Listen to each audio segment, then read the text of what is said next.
নমস্কার। রাত অনেক হয়ে গেল।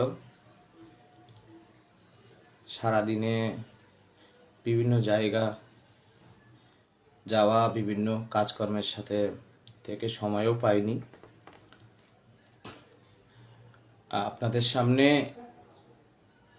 দু একটি কথা আজকের কলকাতা হাইকোর্টের দিকে আপনারা সকলে তাকিয়েছিলেন।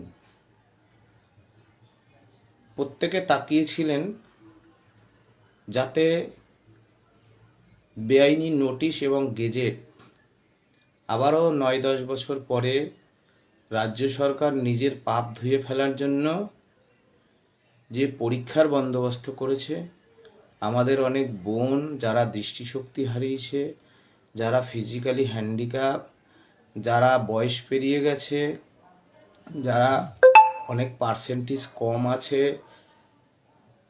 বিভিন্ন প্রতিবন্ধকতা, সকলেই চেয়েছিলেন যাতে পরীক্ষাটার উপর স্টে পড়ে। মহামান্য কলকাতা হাইকোর্ট যা পর্যবেক্ষণ দিয়েছেন যে যারা অযোগ্য তারা পরীক্ষায় বসতে পারবে না। আর বাকি বিষয়ে যা বলল আপনারা তো জানেন সকলে। এখন অযোগ্যদের খুঁজে বার করার কাজ কাদের? রাজ্য সরকার। রাজ্য সরকারকে বলেছিল যে যারা অযোগ্য বলে চিহ্নিত তাদেরকে মাস্ট বি টার্মিনেট। করেনি, কাউকেই কিন্তু টার্মিনেট করেনি। সেই অর্থে আমি বলবো অনেক কথা, সেই অর্থে আপনাদের কারোর চাকরি যায়নি, কারণ শিক্ষা দপ্তর কিন্তু টার্মিনেট করেনি। অযোগ্যদের টার্মিনেট করতে বলেছে, করেনি। সুপ্রিম কোর্টের অর্ডার মানেনি। এখন সুপ্রিম কোর্ট কি বলেছিল? যারা চিহ্নিত অযোগ্য তাদের 12% ইন্টারেস্ট সহ বেতন ফেরত দেওয়ার কথা, সেটা হলো না, রাজ্য সরকার করেনি। আর যারা ডিজেবল তাদের any others concession, as relaxation, and যারা not specifically found to be tainted তাদেরকে ফ্রেশ সিলেকশন। ফ্রেশ সিলেকশনের সংজ্ঞা কি? What is fresh selection? Supreme court এই বিষয়ে, মুখ্যমন্ত্রী নেতাজি ইন্ডোরে সবাই বলছিল আমার plan A, plan B, CD সব রেডি। আমি সুপ্রিম কোর্টের কাছে ক্লারিফিকেশন চাইব। তা আপনি এতদিনেও চাননি কেন? সুপ্রিম কোর্টে এমএ ফাইল করে নিজের পাপ ধুয়ে ফেলার জন্য একটা বেআইনি নোটিশ প্রকাশ করেছেন। দেখুন এই নোটিশটা কেন বেআইনি এইবার তো প্রশ্ন আসবে, আমার মামলার বিষয়টা কি হলো? বলার জন্যই এসেছি। হতাশ হবেন না। যেখানে জীবন শেষ হয়ে যায়, একেবারে শেষ, সেইখান থেকে নতুন চারা গাছের সৃষ্টি হয়, সেখান থেকেই পথ চলা শুরু হয়। যতক্ষণ দেহে প্রাণ আছে আশা ছাড়বেন না। রাজ্য সরকার কায়দা করে 14 তারিখ পর্যন্ত ডেটটা বেঁধে দিয়েছে যে 14 তারিখ সুপ্রিম কোর্ট খুলবে, তার মধ্যে আমি টাকা পয়সা লুটে ফুটে একবার শেষ করে ফেলব। এর ফোন দিই। প্রথম দিন থেকে বলে এসছি এই সরকারটা পুরোপুরি চোর, আর চোর দুর্নীতিগ্রস্ত রাজ্য সরকারের বিরুদ্ধে কিভাবে লড়তে হবে, মুখে গরম লোহা নিয়ে আপোষহীন ধারাল লড়াই লড়তে হবে। আপনারা আমাকে গাল দিতে পারেন, বকতে পারেন, যা কিছু করতে পারেন, একমাত্র আপনাদের সুমন বাবুকে রাজ্য সরকার এখনো কিনতে পারেনি। আমি গরিব হতে পারি, আপনাদের সুমন বাবুকে এখনো রাজ্য সরকার কিনতে পারেনি। কাকে কিনেছে, কাকে কেনেনি আমি বলবো না। আপনারা জ্ঞানী গুণী, চাকরি হারিয়েছেন, যোগ্য চাকরি হারিয়েছেন, বুদ্ধি তো হারাননি, বুদ্ধি তো হারাননি, তাই না? হতাশ হবেন না, হতাশ হবেন না বলছি, হতাশ হবেন না। আপনার উত্তর দেব, উত্তর দেওয়ার জন্য এসেছি। আমারও তো চাকরি গেছে। ফলে আপনার কথা যখন আমি বলবো, ওটা তো আমারই কথা। আমার ওই চাকরি চলে গেলে আমার বাবা মার মুখে আমি কি খেতে দেব?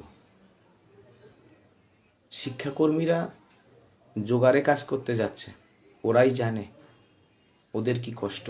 আগামীকাল শিক্ষাকর্মীদের আন্দোলন আছে, সেই আন্দোলনে সকলে অংশগ্রহণ করুন। আমি পুরুলিয়াতে চলে যেতে হবে, মাননীয় আইসি স্যারের সাথে আমার বৈঠক আছে, তাই ভোর রাতে উঠে আমাকে বেরিয়ে যেতে হবে।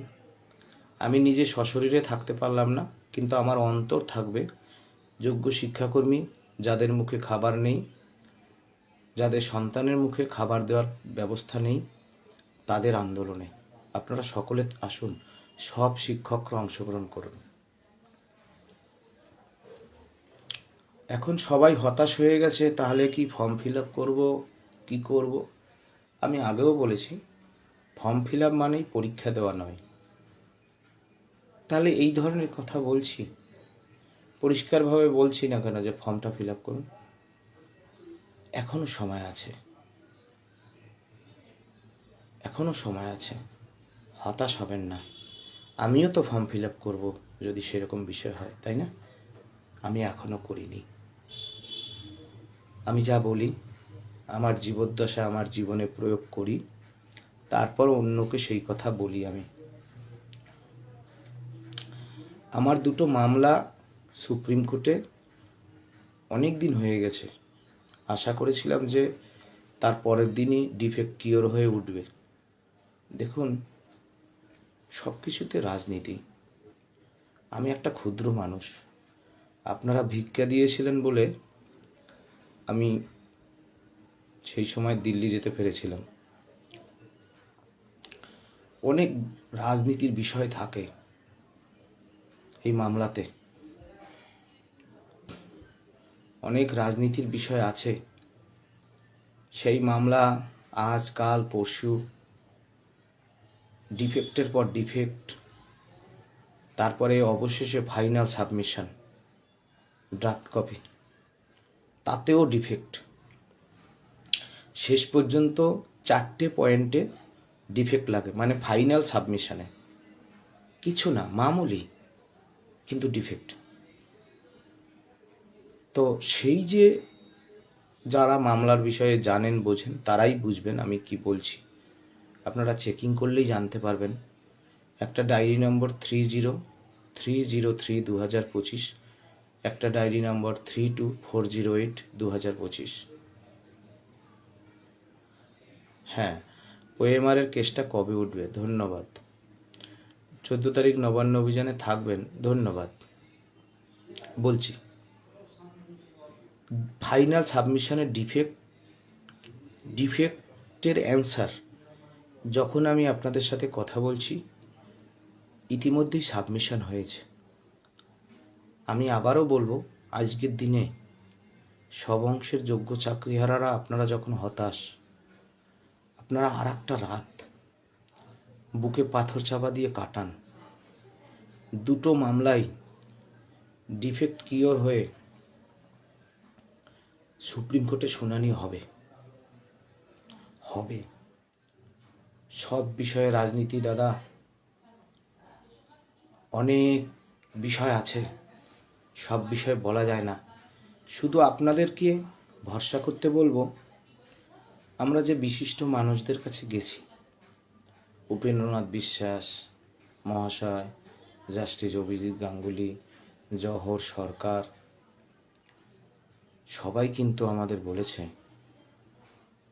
দেরি হয়েছে, কিন্তু তুমি সঠিক পথে আছো। আমার কথা না হয় আপনারা ভরসা করলেন না, কিন্তু তারা তো সমাজের কৃতি মানুষ। দেরি হয়েছে, একটু ভরসা রাখুন। আজকে 7 তারিখ, দেখি না 10 তারিখ পর্যন্ত কি হয়। এই নোটিশটা যে বেআইনি, সাম্যের অধিকার লঙ্ঘিত হয়েছে, এই নোটিশে যা SSC 2016 প্যানেলে ভ্যাকান্সি ছিল সেই ভ্যাকান্সিও নেই। ওবিসির মামলার বিষয় আছে, এই নোটিশে একটা পার্সেন্টেজ 40% পেলে একটা সাল বেঁধে দেওয়া ছিল, তারা বুঝতে পারত, তাদের অধিকার লঙ্ঘিত হয়েছে। সুপ্রিম কোর্ট কি বলেছে, যে যারা ডিজেবল আর যারা not specifically found to be tainted, এদের জন্য, যারা not specifically found to be tainted তাদের শুধুমাত্র এজ রিল্যাক্সেশন দাও, আর যারা ডিজেবল তাদের সরকার যদি মনে করে যে আপনারা, হ্যাঁ হ্যাঁ সৌরভ বিশ্বাস এসব কথা বলে কিছু কি হবে, আচ্ছা ঠিক আছে সেটা বলুন। দেখুন এত আপনি যদি বলেন, আমার কথাটা বলি, তাহলে তাদেরকে কনসেশন দিয়ে ফ্রেশ সিলেকশন করতে বলেছে, সেটা মানা হচ্ছে না। সুতরাং এটা অবৈধ নোটিশ, মামলাটা কোর্টে উঠলেই স্টে পড়ে যাবে। হাইকোর্টের কথা বলেছে। দেখুন এই সরকারটা এত চোর, আমি তো প্রথম দিন থেকে বলে আসছি, আমাকে তো আপনারা গাল দেন, দিন না, আরও দিন। এই সরকারটা কেবলমাত্র অযোগ্যদের বাঁচাতে চায়, কেবলমাত্র অযোগ্যদের আমাদের সামনে ঢাল করে রেখে দিয়েছিল, আমাদের সামনে ঢাল করে, যে এই যোগ্যগুলোকে দিয়ে অযোগ্যগুলোকে পার করে দেব। কারণ এই অযোগ্যগুলোর চাকরি যদি টার্মিনেট করে না, এই যখনই টার্মিনেট করবে তখন থেকে মেজো মাঝারি ছোট বড় ডানদিক বাদিক সব নেতাগুলোকে আম গাছে জাম গাছে বেঁধে পাছায় চরম ধোলাই শুরু করে দেবে, চুলের মুঠে ধরে মারবে, শুধুমাত্র নিজেদের গদি আর ব্যাপক ক্ষয়ের হাত থেকে বাঁচার জন্য। এখনো এত লজ্জা নাই, চিন্তা করুন, এখনো হাইকোর্টে অযোগ্যদের পাশে দাঁড়িয়ে সওয়াল করছে সরকার। তাহলে আপনি আমাদের মিথ্যা মামলা দিচ্ছেন, আপনি সুপ্রিম কোর্টের যোগ্য তালিকা নিয়ে যাচ্ছেন না কেন? আপনাকে যেতে হবে।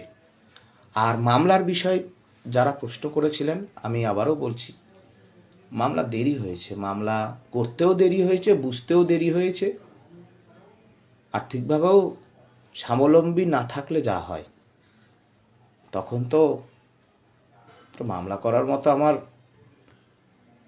সাধ্য সামর্থ্য ছিল না। তারপরে যখন আপনারা যখন সহযোগিতা করলেন, এখন বিষয়টা এগোলো, এই মামলা শুনানি হবে। একটা রাত,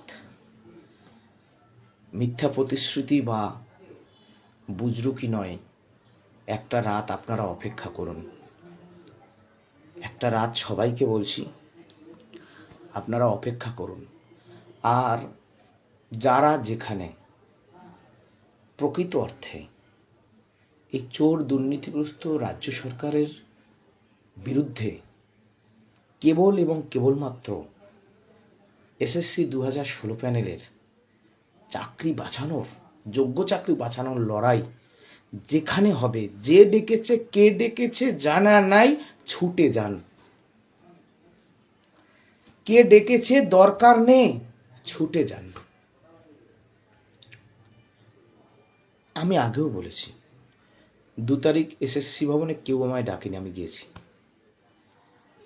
আমি বিকাশ ভবনে যে অনশন করছিল সেখানেও গেছি। আগামীকাল শিক্ষাকর্মীদের যে আন্দোলন, সেই আন্দোলন আমি যেতাম। সবাই যান। আমি পুরুলিয়ায় যেতে হবে, আপনারা জানেন আমার ঘোষিত কর্মসূচি রয়েছে, আমাদের থানায় আলোচনা আছে। সমস্ত আন্দোলনে যান। আর কারো বিরুদ্ধে বিশেষ কিছু বলার নেই। যখন কেউ হাঁটতে হাঁটতে মাথায় ওঠে, তখন তাকে নামাতে হয়। সেই কাজটা কখনো কখনো কিছু জাতির শত্রু, জাতের শত্রু, তাদেরকে নিয়ে 2-1 সময় কথা বলতে হয়। বলেছি, সঠিক বলেছি। জেনে বুঝে তথ্য রেখে বলেছি। কাউকে আঘাত করা আমার কাজ না, কাউকে বীর পুরুষ বানানোও কাজ না, আঘাত করা আমার কাজ না। কিন্তু আমরা শিক্ষক, আমাদের সৌজন্য শালীনতা থাকা দরকার। তাই ওই বিষয়টা আপাতত থাক। সব অংশের চাকরিহারারা এই মুহূর্তে আন্দোলনে ঝাঁপান, চরমভাবে আন্দোলনে ঝাঁপান। আপনাদের আর একটা কথা বলতে চাই, আমরা এখন সুপ্রিম কোর্টের লড়াইয়ে বিশেষ করে ফোকাস করতে হবে। সুপ্রিম কোর্টের লড়াই বিশেষ করে আন্দোলন চলুক। আমি আপনাদের বলছি, এই দুর্নীতিগ্রস্ত স্বৈরাচারী এই দুর্নীতির গলায় পা চালাবো। আগে বাঁ পা না ডান পা, সময় বলবে। দেখবেন মাননীয় উপেন্দ্রনাথ বিশ্বাস আরও সমাজের দিগ্গজ যে সকল মানুষ, তাদের যুক্তি পরামর্শে সমস্ত অংশের চাকরিচোরগুলোকে ধরার ব্যবস্থা আছে ওই ওএমআর মামলায়, আর সমস্ত অংশের যোগ্য চাকরিহারাদের চাকরি ফেরানোর মূল মন্ত্র ওই ওএমআর মামলা। অনেকে সাহায্য চাইছি, যদি পাই ভালো। হ্যাঁ, আপনি শুনতে চাইছেন 10 তারিখে বর্ধমান, সবাই যান বর্ধমান, সবাই যান, সবাই বর্ধমান যান। আমার কণ্ঠে এসব আপনারা পাবেন। সবাই যান, যেখানে আন্দোলন হচ্ছে আপনারা যান, কিন্তু মাথায় রাখতে হবে কেবল এবং কেবলমাত্র যোগ্য চাকরি ফিরে পাওয়ার আন্দোলনে এসএসসি 2016, ব্যানারটাও থাকবে এসএসসি 2016। 1 পয়েন্ট ইস্যু, 1 পয়েন্ট ইস্যুর বাইরে যদি আপনারা বেরিয়ে লড়েন, এই আন্দোলন দুর্বল হয়, ক্ষতিগ্রস্ত হয়। আরজি করের আন্দোলন একটা উদাহরণ মাত্র। যাই হোক, বিশেষ করে আপনাদের কাছে বলবো, হতাশ হবেন না। এখনো একেবারে বাঁচার সব রাস্তা শেষ হয়ে যায়নি। আমি নিজেও খুবই চিন্তিত, আমার মামলা দুটো কি হবে, কি হলো, খুব চিন্তিত। তো বিষয়টা হচ্ছে, আর একটা রাত আপনাদের সকলকে অনুরোধ করছি, আর একটা রাত আপনারা একটু কষ্ট করে কাটান, আর একটা রাত একটু কষ্ট করে কাটান। আমরা 10ই জুলাই পুরুলিয়া যাব। আপনারা জানেন পুরুলিয়ার ডিআই এবং ডিএম ডেপুটেশন আছে। যারা পারবেন, যোগ্য শিক্ষক শিক্ষিকা শিক্ষাকর্মী, আপনারা সকলে নিজেদের যোগ্য চাকরি ফিরে পাওয়ার যে লড়াই, সেই লড়াইয়ে অংশগ্রহণ করুন। কোনো দলাদলি নয়। আর আরেকটা আন্দোলনের বিষয়ে আমাকে সকলে ফোন করে, সারাদিনে ফোন ধরে পারি না, সেই আন্দোলনে আমার মতামত কি। আপনাদের তো বন্ধু আমি, আপনারা এটা তো জানেন, আমি যখন কোথাও কোনো আন্দোলনে যাই বা যদি যাই, এই ধরনের অভিযান আটঘাট বেঁধে ঢাকঢোল পিটিয়ে পুলিশ প্রশাসনকে জানিয়ে টপ টু বটম আমি যে রাস্তা দিয়ে হাঁটি, সেই রাস্তার সমস্ত থানাকে আমার চিঠি করা থাকে। আপনাদেরকে জানাতে চাই, আমি এখন যে থানার আন্ডারে আছি, সেই থানাও জানে আমি এখন কোথায় আছি। সুতরাং সেই বৃহৎ আন্দোলন আপনারা যে কল্পনা করছেন, সেই আন্দোলনেও আমাদের দৃষ্টিভঙ্গি কি। কালকের শিক্ষাকর্মীদের নবান্ন অভিযান সমাপ্ত হওয়ার পরে আমরা পুরুলিয়াতেই, আমার মামলার কি বিষয়টা হচ্ছে এটা দেখব, পুরুলিয়াতেই প্রেস কনফারেন্স করে আমরা ঘোষণা করব এবং তখন আপনাদের বলবো তার বীজ বপন কবে করেছিলাম, প্রস্তুতি নিয়েই রেখেছি। যথাসময়ে যথা ঘোষণা হওয়াই উচিত। আগ বাড়িয়ে টপকে এসব না বলাই ভালো। এখন কাউকে দেখাবার না যে আমি কি করছি, কত লোক ডাকছি, কত লোক আমার পেছনে আছে, কত লোক হাতে তালি দিচ্ছে। কেউ বলছে আমি তো নাকি নেতা হয়ে গেছি, আমি তো নাকি টিকিট পেয়ে গেছি। এইসব কথাবার্তা। মাস্টারমশাই চাকরি চলে গেছে বলেই তো আপনারা চিনতে পেরেছেন। চাকরি না চলে গেলে তো এইসব ব্যাপারই ছিল না। কে চিনতো আমাদের? এইসব বলে। নেতারা জানে না, নেতারা আমাদের 2 পয়সাও মূল্য দেয় না। আপনারা শুধু বলে বলে নিজেদের মধ্যে ঝামেলা বাড়ান। যারা শুনছেন তা আপনাদের বলি, নেতারা আমাদের 2 পয়সাও মূল্য দেয় না। আমাদের বলে ধুর ফেকু মাস্টার, চোর মাস্টার। কেউ তো বলে সবগুলো চোর। আমাদেরও বলে তুমি কি মাস্টার পয়সা দিছো নাকি, এইসব বলে। হ্যাঁ, আমাদের নেতারা মানুষ বলে মনে করে না। আর আপনারা বলেন ও ওইখানে টিকিট পেয়ে গেছে, ওখানে পেয়ে গেছে। তো পেয়ে গেছে তো পেয়ে গেছে, মন্ত্রী হয়ে গেছে তো ভালো, আপনাদেরই তো ভালো। হ্যাঁ, এইসব বলে। নেতারা আমাদের মানুষ বলে মনে করে নাকি? বোঝেন না এগুলো? কেন আপনারা এগুলো যে বলেন? আমাকে এমনি গাল দিন, এমনি গাল দিন, বকাঝকা করুন, গাল দিন, ভুল ধরিয়ে দিন, এইসব কি বলেন আপনারা? হ্যাঁ, নেতারা কিন্তু আমাদের অতটা মানুষ বলে মনে করে না। যদি করতো, দেখুন, যদি করতো, পার্লামেন্টে এত বড় একটা বিষয় কেন বুঝতে চান না আপনারা? কেন বুঝতে চান না? এত বড় একটা বিষয়, পৃথিবীর ইতিহাসে এত যোগ্য শিক্ষক শিক্ষাকর্মী চাকরি চলে গেল, পার্লামেন্টে কেউ একটু আলোচনা করলো না? সবাই আছে তো ওখানে। আপনাদের রাজ্যে, আমাদের রাজ্যে এমপি নাই? কত এমপি আছে তো, একটা এমপি আলোচনা করেছে? একটা এমপি এসে আপনাদের পিঠ চাপড়েছে? একটা এমপি এসে বলেছে যে আহারে তোদের যোগ্য চাকরিটা চলে গেছে? কেউ বলেছে? সে কাদের কাদের এমপি আছে?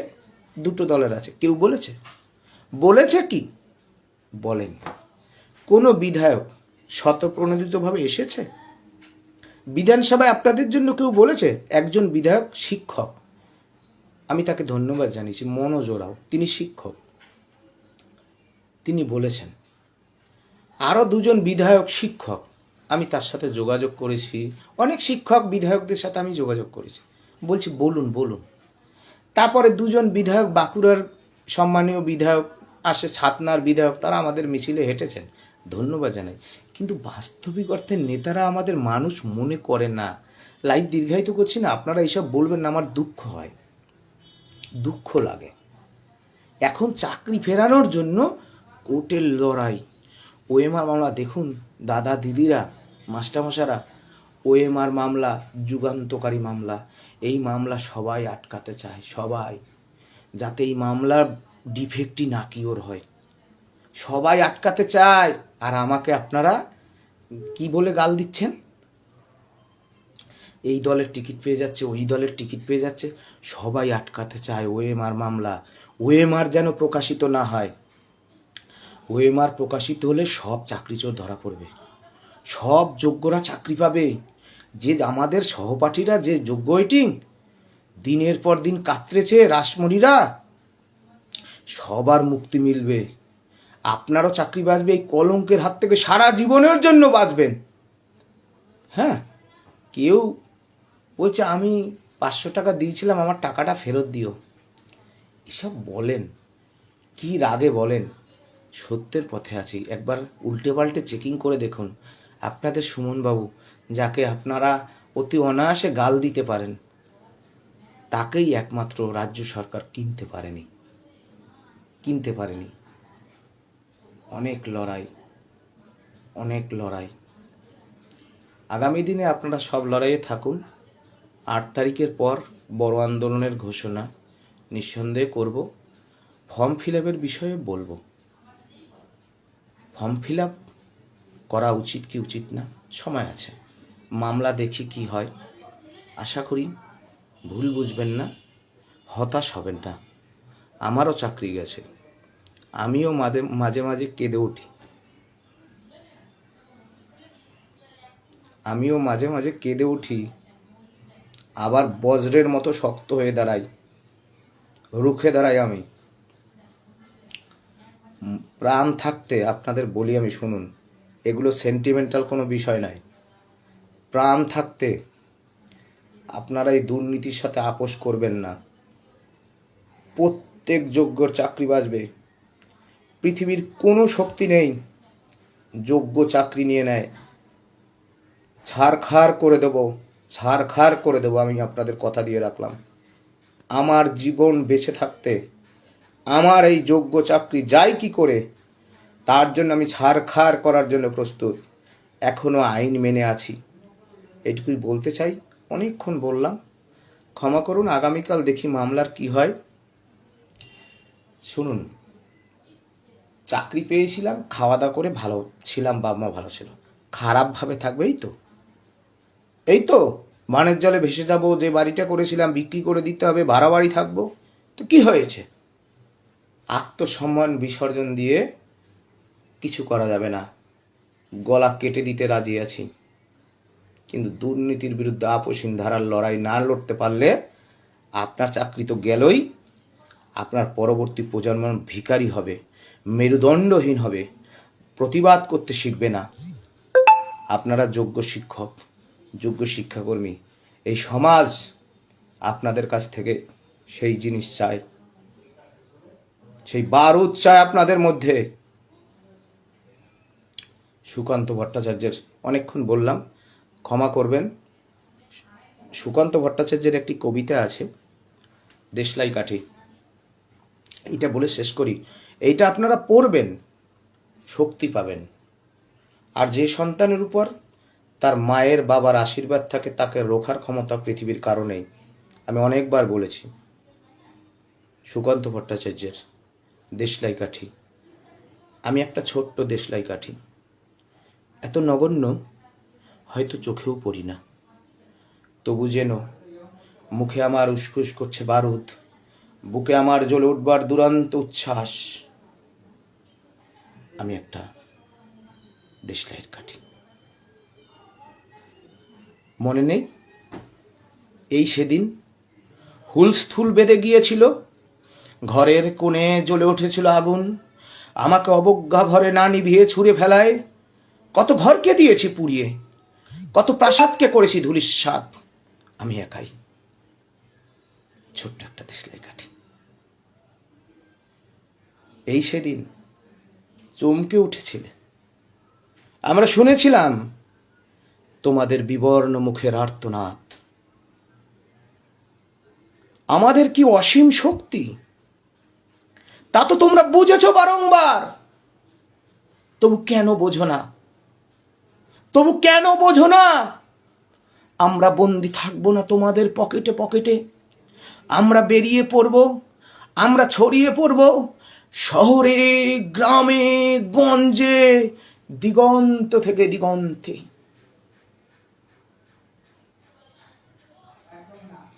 আমরা বারবার জ্বলি নিতান্ত অবহেলায়।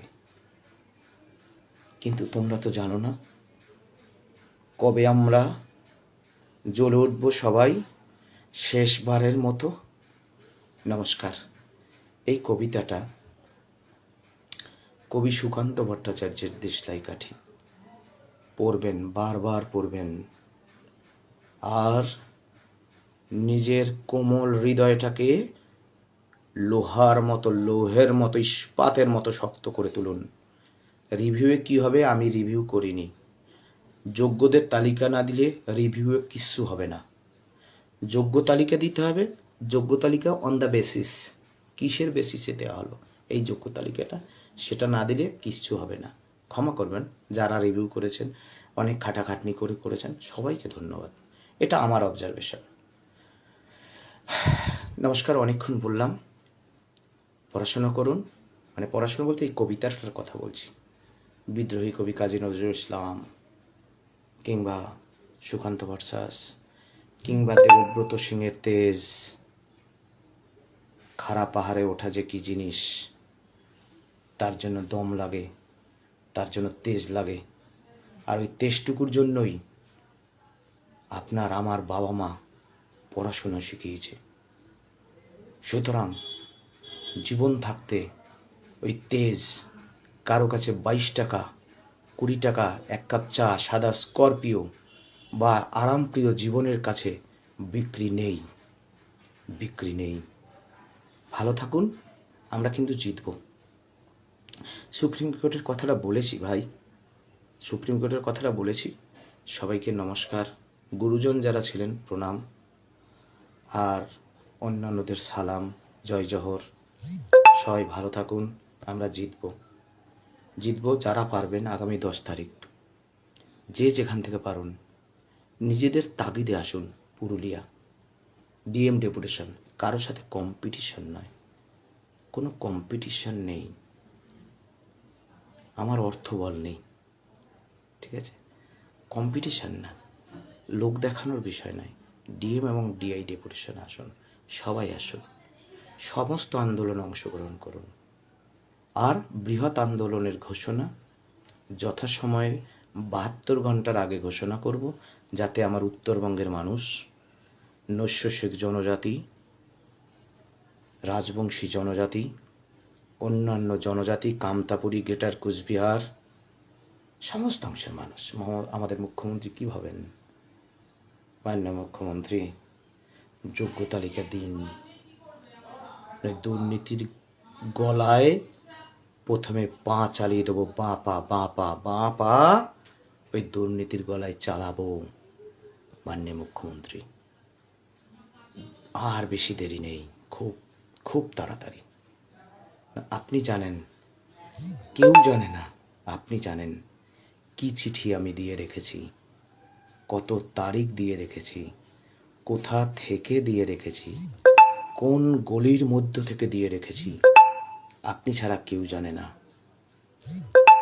আমার চিঠি আপনিই জানেন কি লিখে রেখেছি, কাদের কাদের দিয়েছি, কি কি উত্তর এসেছে সব জানেন। দেখা হবে, যোগ্য চাকরি ফেরান, নইলে আপনাকে দেখবেন। নমস্কার, সালাম নেবেন। স্বর্ণালী চ্যাটার্জি, যাই হোক, যা বলছেন যা বলছেন যা বলছেন আমি মুখে নিলাম না। ফ্রান্সের সরকার স্বৈরাচারী ছিল, পতন হয়ে গিয়েছিল। আমাদের ভেবেছে এরা তো শিক্ষক, কিছু করতে জানে না। শিক্ষক কি করতে জানে, খেপে গেলে দেখাবো এবার। দীর্ঘায়িত করবেন না। সবাই ভালো থাকুন, সবাই সুস্থ থাকুন, বাবা মা গুরু গোসাইয়ের আশীর্বাদ নিয়ে সবাই ভালো থাকুন, সবার মঙ্গল হোক, যোগ্য চাকরিহারাদের চাকরি ফিরুক। নমস্কার।